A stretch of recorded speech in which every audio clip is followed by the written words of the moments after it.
J'adorais Vinted et j'enchaînais les ventes. Mais du jour au lendemain, mon compte a été suspendu. J'étais juste totalement dégoûté et sachant que j'avais un business d'achat-revente de sneakers, c'était un énorme frein pour moi. J'ai fait plein de recherches sur internet et j'ai trouvé quasi aucune aide. Après de longues semaines à essayer des tonnes de choses qui n'ont pas fonctionné, j'ai enfin fini par réussir à faire débloquer mon compte Vinted. Aujourd'hui, on est 4 ans plus tard et je suis à la tête de l'écosystème le plus complet en francophonie sur le domaine de l'achat-revente. Tous nos membres utilisent donc Vinted quotidiennement, ce qui fait que tout comme toi et moi, ils rencontrent aussi ce genre de soucis. Les blocages Vinted, ce n'est donc absolument pas un secret pour nous. Et comme il existe plusieurs vidéos à ce sujet, mais qu'aucune n'est vraiment complète et juste, je te propose d'y remédier tout de suite. On est parti.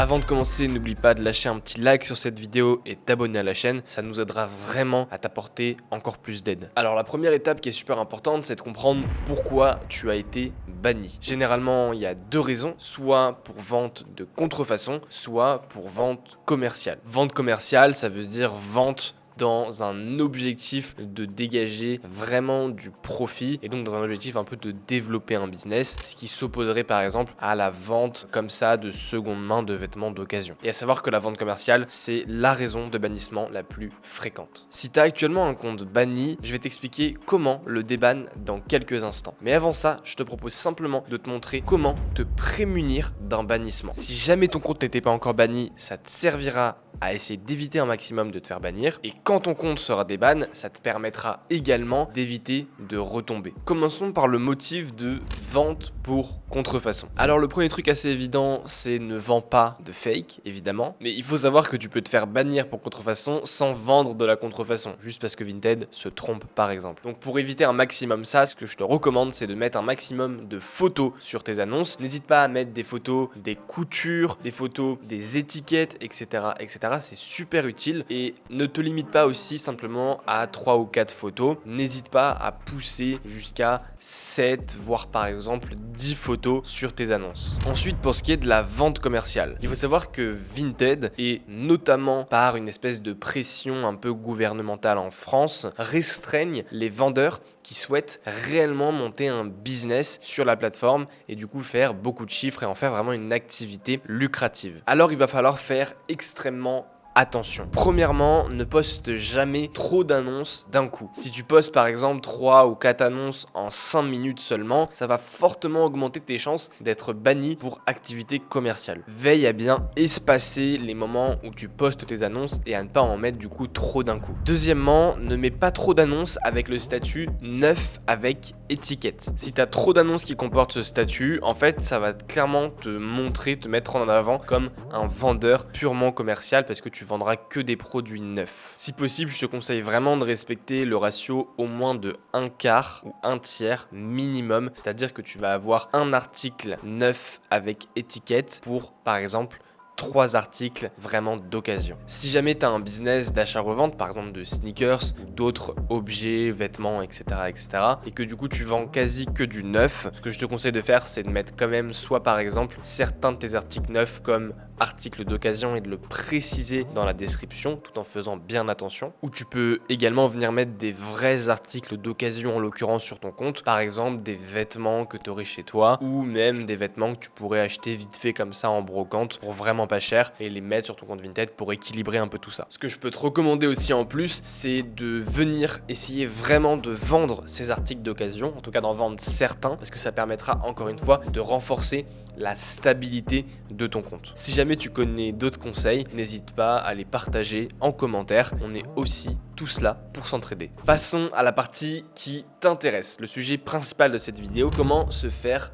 débannir si ton compte a été bloqué, banni définitivement par Vinted. Alors comme on l'a vu, il y a deux motifs. Vente pour contrefaçon, pour rappel, et également vente commerciale. Commençons par le motif de vente pour contrefaçon. Si tu as réellement vendu du fake, je peux pas t'aider et je ne veux même pas t'aider. J'ai envie de dire, c'est bien fait pour toi et c'est un peu ce que tu mérites. Pour rappel, la vente ainsi que même ne serait-ce que la détention de contrefaçon est pleinement illégale en France et peuvent entraîner de très lourdes sanctions, pouvant aller jusqu'à plus de 300 000 € d'amende et 3 ans d'emprisonnement. Par contre, dans le cas où tu n'aurais pas réellement vendu de fake, mais que Vinted aurait juste commis une erreur, ce qui arrive très souvent, je te rassure, tu vas pouvoir du coup dans ce cas-là contacter directement le support. Tu peux les contacter directement depuis l'application Vinted ou via les 2 adresses email qui s'affichent sur l'écran. Tu vas donc leur expliquer qu'ils ont eu tort, qu'une erreur a eu lieu et que tu ne vends absolument pas de contrefaçon. Je vais te mettre un template à l'écran que tu peux screen là maintenant tout de suite et tu pourras l'utiliser pour les contacter. Très important également, tu vas venir fournir une facture qui va permettre de justifier en fait que cet article-là, il était bien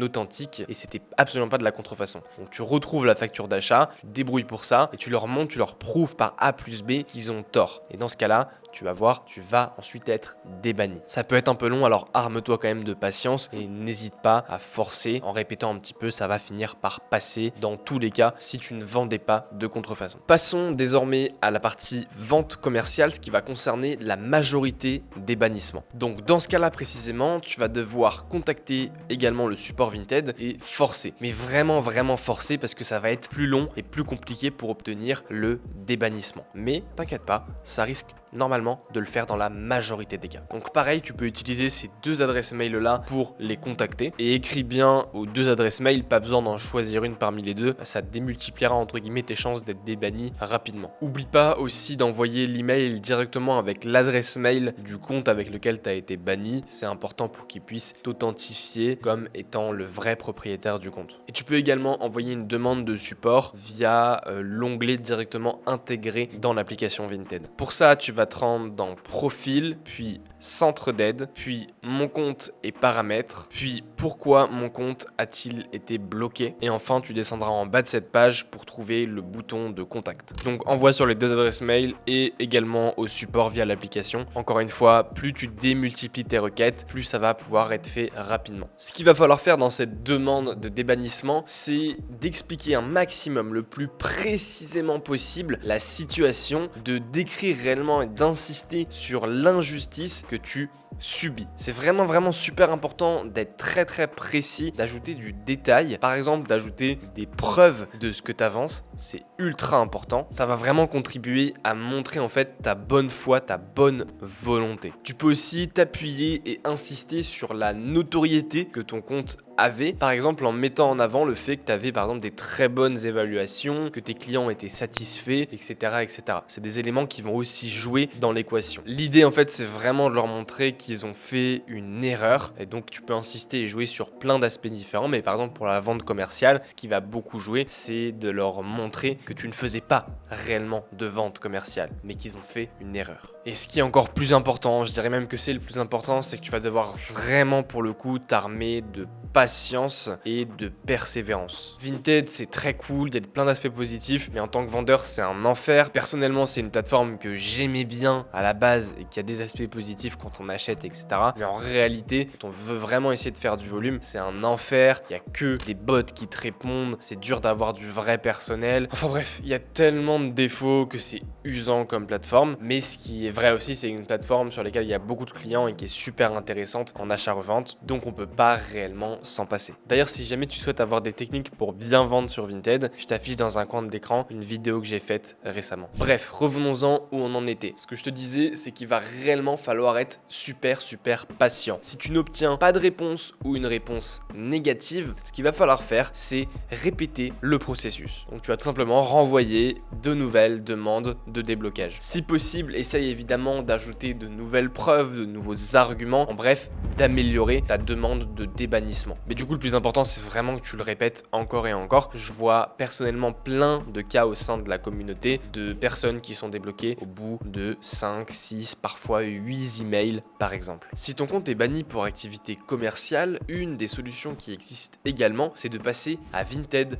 Pro. Tu peux te rendre sur le lien qui apparaît à l'écran pour accéder à la page de création d'un compte professionnel Vinted. Je te précise juste 3 petites choses assez importantes sur les comptes Vinted Pro. Premièrement, c'est que comme son nom l'indique, tu vas devoir être un pro, donc être déclaré pour pouvoir ouvrir ce type de compte. Deuxièmement, c'est que les comptes professionnels rencontrent beaucoup moins de blocage que les comptes classiques pour particuliers. Et troisièmement, c'est que les comptes pro présentent tout de même pas mal de désavantages, comme le fait que ton argent va être bloqué pendant 14 jours à la suite d'une vente. Si jamais tu souhaites en savoir plus sur Vinted Pro, n'hésite pas à me le dire en com, on pourra largement te produire une vidéo sur le sujet, il y a plein de choses à dire, donc ne te gêne pas, c'est possible, on peut faire ça. Ok, maintenant, si jamais tu as suivi toute cette vidéo, que tu as persévéré encore et encore, que tu as renvoyé plusieurs emails, que tu as tout essayé, etc., mais que rien n'est fait, que tu n'as toujours pas réussi à débloquer ton compte. La dernière chose que tu vas pouvoir faire, c'est venir créer un nouveau compte Vinted. Alors attention tout de même, il va pas te suffire d'avoir un nouvel email et un nouveau mot de passe pour simplement recréer un compte. C'est évidemment bien plus compliqué que ça. Il y a des tonnes pareilles de choses à savoir et tu vas pas pouvoir le faire comme ça en 2 clics. Et vraiment, je te recommande réellement de m'écouter parce que tu le verras si tu essayes de toi-même, ton compte va être directement ou quasiment directement bloqué. En fait, tu vas perdre encore une fois ce nouveau compte. Donc je pourrais pareil te faire un guide complet sur le sujet, mais ça prendrait encore une fois une autre vidéo. On va pas tout faire dans cette vidéo, donc n'hésite pas à me le dire en commentaire. Si tu es encore bloqué malgré tout ce que je t'ai dit dans cette vidéo et que tu n'as toujours pas réussi, tu me le dis en com et je te sors une autre vidéo. On arrive sur la fin de cette vidéo. Si ça t'a plu, si ça t'a aidé, n'hésite pas à